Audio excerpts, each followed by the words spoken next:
I think any brand that is posting influencer content, their goal should be to create brand ambassadors. Like, period. If it's not, they're just making more noise. So no one's gonna buy your CRM if somebody posted about it once. They're gonna buy your CRM because it's fixing someone's problems for an entire Yeah. year. It's a long tail game. But if you're using creator content in the right way, where it is becoming an ad for you, and they are hosting webinars for you, and they're maybe even training your staff internally on how to talk about product, it pays off in so many different dividends. And the fact that most brands don't either have the budget or unfortunately don't have the planning cycles to do that looking farther out, it's actually very unfortunate, because I do think if they actually started planning this way much further in advance, their creator campaigns would actually move the needle so much farther than they currently are.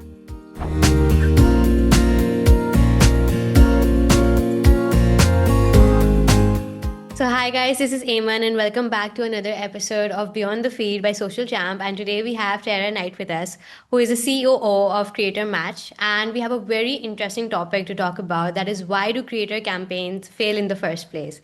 So, all over to you, Tara. Can you tell us that what are the most common reasons why creator campaigns are actually failing now?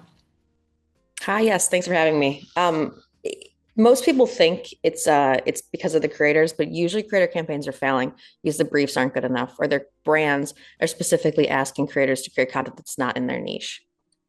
That's great. So, what are actually the processes for starting a creator campaign? What are the different stages that we have to go through?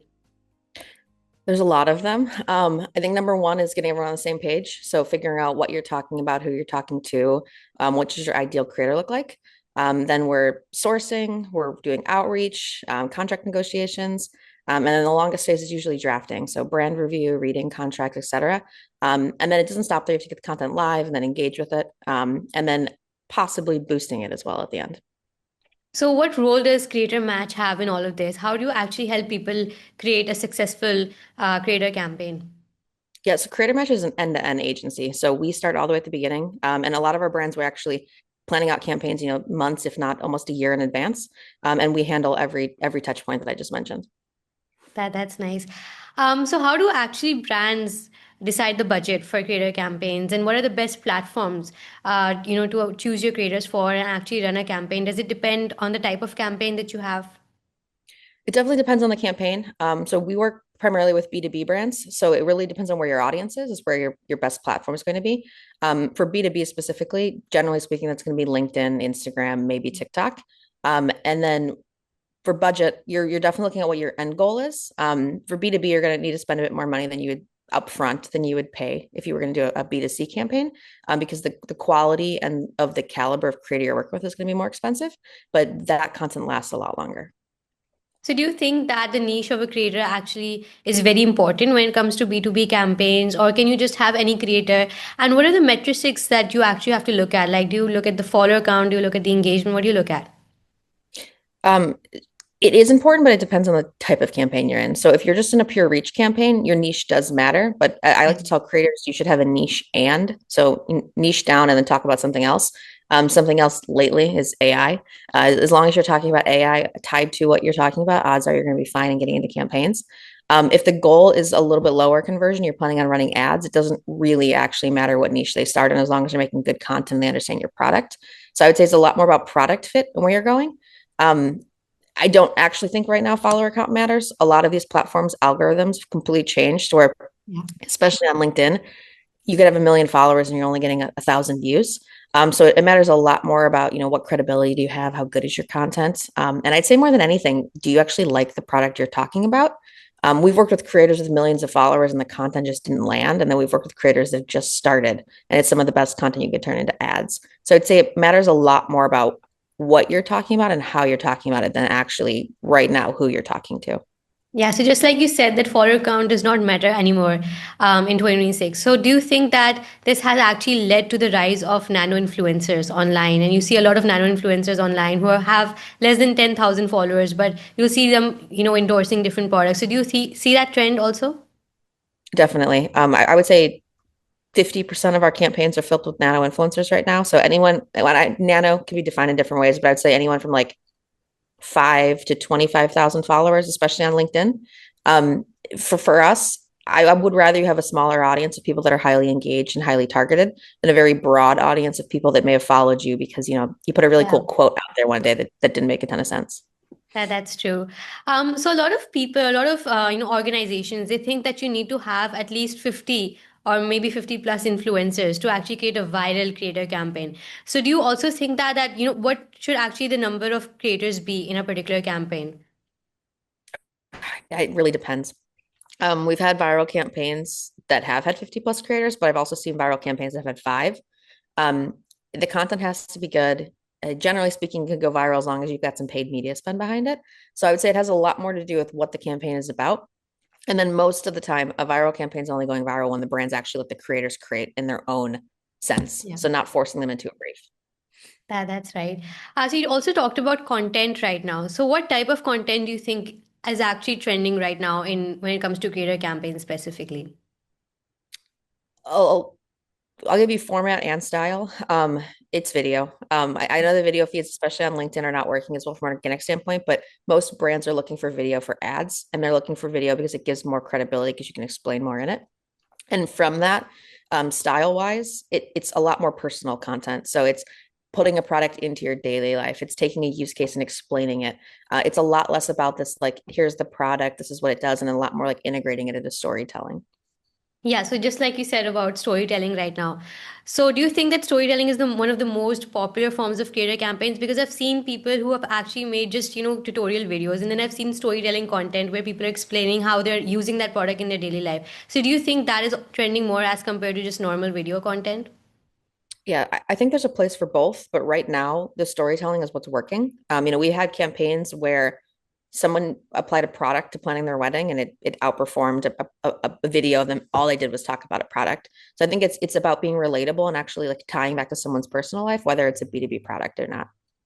That's right. So do you think that the timing also matters? Because I've also heard this, I don't know if it's a misconception or not, that all of the creators in your campaign they have to post at the same time in order to actually get onto everyone's feed. So is that true or is that just a misconception?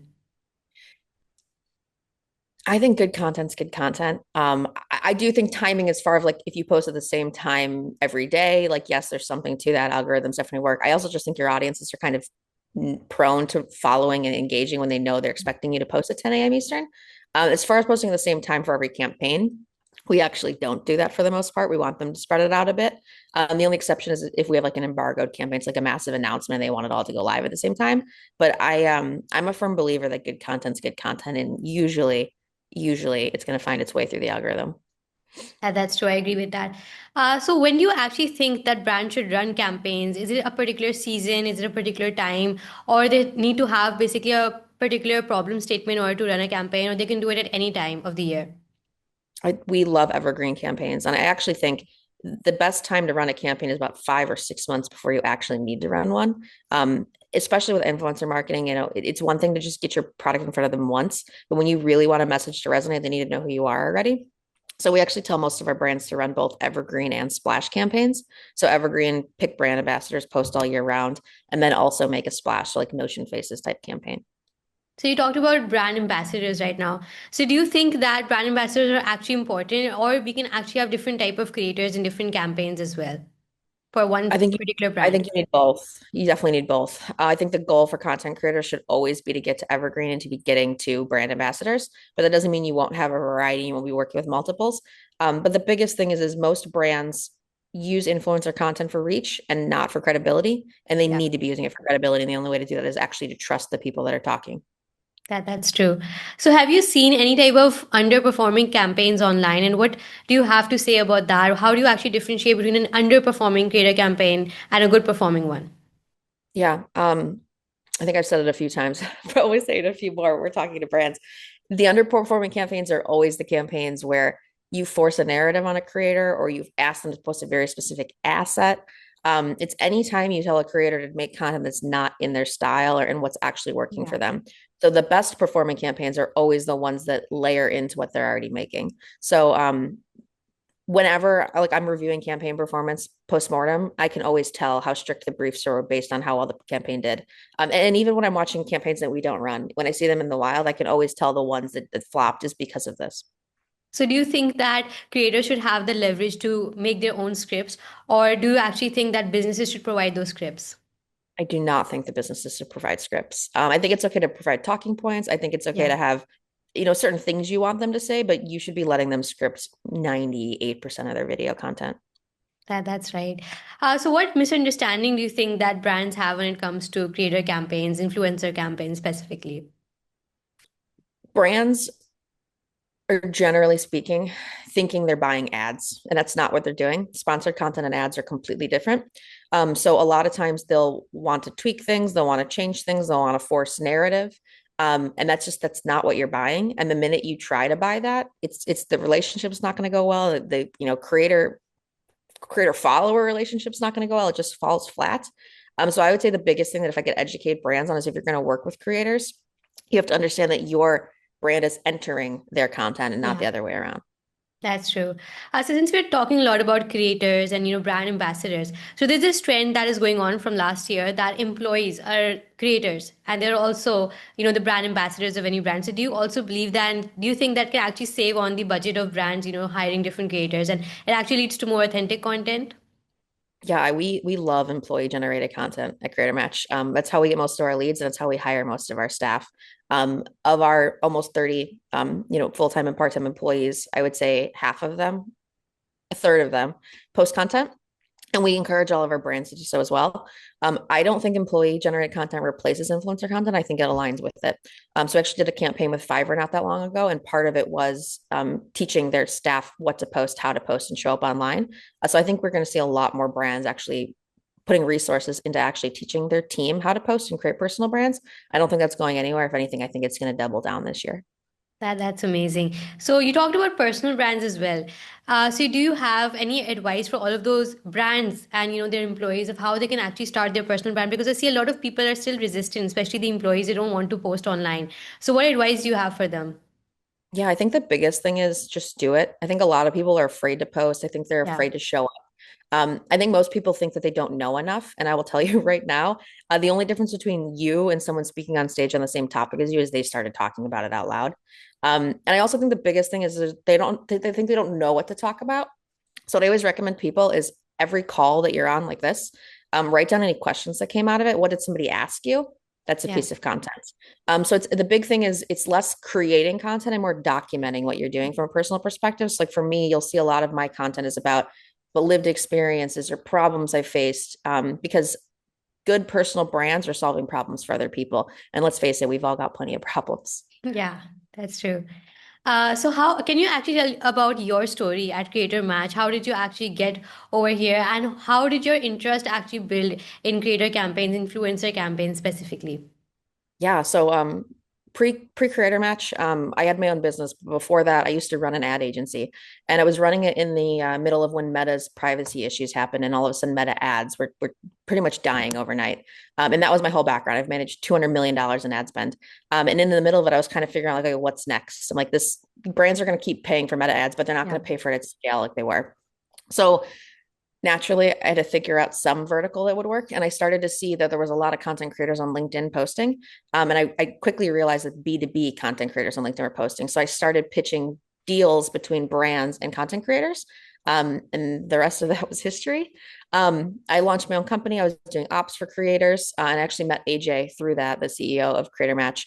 And he asked me to refer a job out to people, and I told him, nope, I'm going to start on Monday. So that was a year and a half ago. So That's amazing. AJ actually recommended you to me to do a podcast, so that's amazing. Can you also tell me about all of the matrices that we have to look at after a creator campaign is done? So, what matrices do we have to look at, to identify that our creator campaign is successful or not, and what we can actually learn from it? yeah, every campaign's gonna be slightly different, but the tops are always gonna be CPM, how many people did it actually get in front of?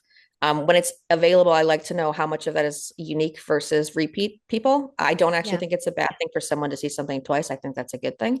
I would say who engaged and how they engaged. So I don't care if you have 1,000 comments if they're not the right comments. So we do a lot of comment sentiment analysis. And then depending on what brand goals are, you might be looking at how many shares were there? What was the click-through rate? Did they actually convert? I would argue a lot more influencer campaigns, you need to be looking at upper funnel unless you're running them as ads where you're putting content behind them through white labeling. But otherwise, I think you're going to be looking a lot more for like, did this get in front of people and to get in front of the right people? That's right. So what platform do you think is the most famous when it comes to B2B brands specifically? Like you're talking a lot about LinkedIn as well, but do you think that other than LinkedIn, there are other platforms where we can run B2B campaigns as well? Oh, definitely. We run them on pretty much every platform. I think you'd be surprised because I think people forget that B2B brands are run by people and people Yeah. are on all social media platforms. What I will say is you need to be a lot more targeted on the other ones. Where I would say you could just outright post content and it's going to live and not have any issues is YouTube.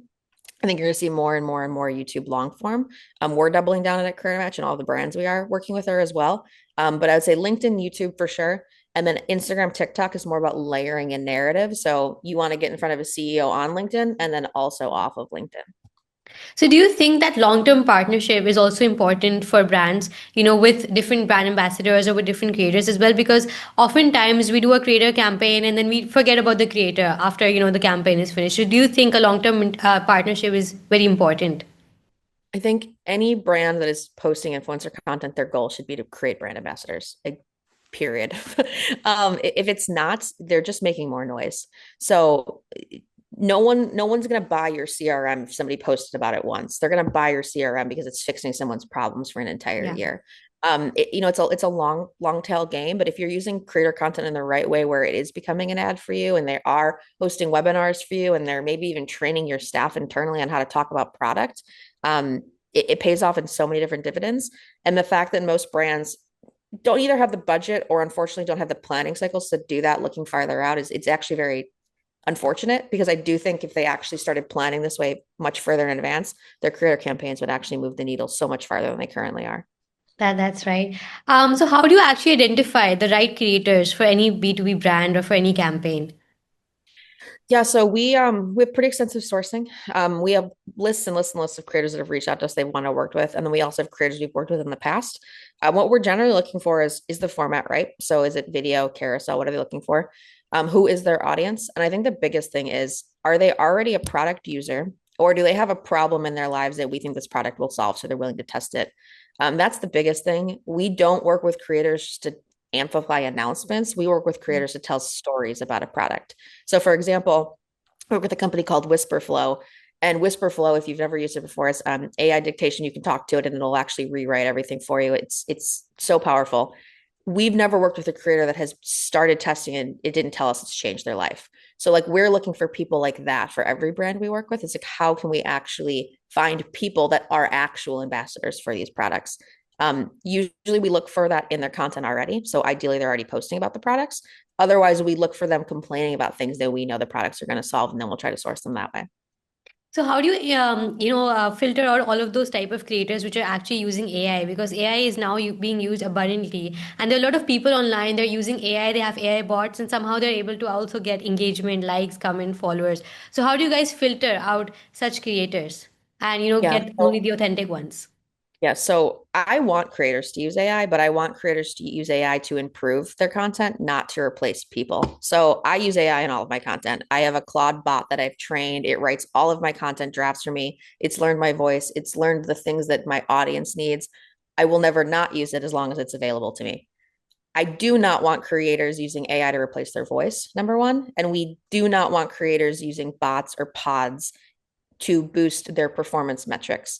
Now, with that being said, creators are going to gamify. Like, it is very hard to be a creator. It's very hard to beat algorithms and they're constantly changing. So there's always ways we look out for this. But anytime a creator's content falls flat, it's usually because their voice is gone. And that happens in one of two reasons. The brand has forced them for the voice to be gone, or they rely too heavily on AI, whether that's through pod engagement, bot engagement, or specifically through writing content with AI.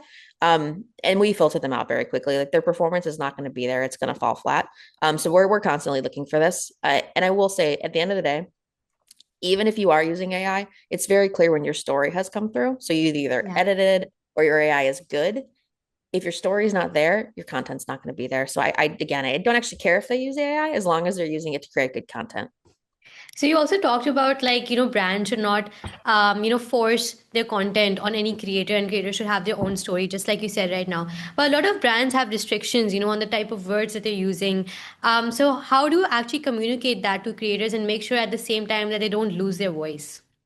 Yeah, so we have a very thorough briefing process. If we think a creator's voice will be diminished by a brief, we're not putting them in a campaign. So, for example, we work with a lot of humor creators. If a brand needs to be extremely polished, or they're a public traded company, or they have a lot of restrictions because they, in finance, we're probably not putting humor creators up for them. Yeah. So I think it really is more about matching the right creators to the brief. And then the other thing is a lot of these creators are very creative. So whenever we give them briefs, like, yes, there's restrictions. Yes, you can't mention competitors. You might not be able to talk about a product in a specific way, but we're going to give them examples and we're going to give them free rein to pretty much do anything else. And there's always a process where they send us back what they want to do, and then we kind of workshop with them. So it's a very collaborative process. But yeah, I'd say it's a lot more about in the pre range is kind of sourcing, like, well, what does that actually look like ahead of time? That's right. That's amazing. So how long do you think a creator campaign should be? I think it depends. I think if you're trying to build trust, it should be on all the time. Just keep going. You can swap up briefs that have it running. Yeah. If you're trying to build noise, I think it should be quick. Get it in, get it out, get it over. I think it's hard to build noise over extended period of time. I think you need to do it within like a 48-hour window. But I think it really depends what you're trying, like the goal of the specific campaign is. So I would say if you're trying to get people to learn about your brand, I'd keep it on all the time. If you're trying to get them to learn about a specific announcement, I would make a splash and do it quickly. So a lot of B2B brands are new in the market, especially, startups, and they don't have this budget and they don't have enough amount of cost to hire a lot of creators. So do you think that community management and, the partnerships with different creators online who have less than 10,000 followers, that's very important because a lot of people might be willing to do it for free as well if, the product is good and if they find, that a product can actually solve their problem. So do you think that startups and small businesses, they can also go towards creator campaigns because a lot of startups believe that they don't have the budget, so they cannot hire creators? I think they're wrong. I think there's a ton of really successful creators out there, and I think you need to remember, the Chloe, she's in the corporate Natalie's, they started somewhere. They didn't always have hundreds of thousands, if not millions of followers. So if you don't have a ton of budget, work with fewer creators, pick the ones that make the most sense for you, and then I would actually put most of your budget towards ads. So amplifying the content that you already had created. And I would also say, like, you don't have to just give them money. I do think you should absolutely pay creators. It literally says it on my hat, but you can pay them in different ways. Are you going to a conference? Can you send them on your behalf? Can you give them opportunities? Like, do you have an audience through a blog that they could co-sponsor and they have, more reach? Can you give them your product? It actually drives me insane when brands won't give the creators their products for free. Yes, we want them to be using it, but like upgrade them, give them access. I would say one of the interesting things is um, creators might be small to start, but as they scale, they're going to remember the brands that worked with them first. So if you're a startup, I would definitely aim for some of these smaller creators that are just trying to create content. That's amazing advice. So this brings us at the end of the podcast, Tara. It was wonderful having you. At the end, would you like to give any advice to all of those people who are starting off with creator campaigns, but they're confused currently? For the creators and the campaigns, I would just say keep going. Stop comparing yourself to other people and just keep posting. For the brands and the campaigns, I would say if you're confused, you can hire us. We'd be happy to work with you. That's amazing advice. Thank you. Thank you for being here, and I hope you enjoyed as well. Yes, thank you so much.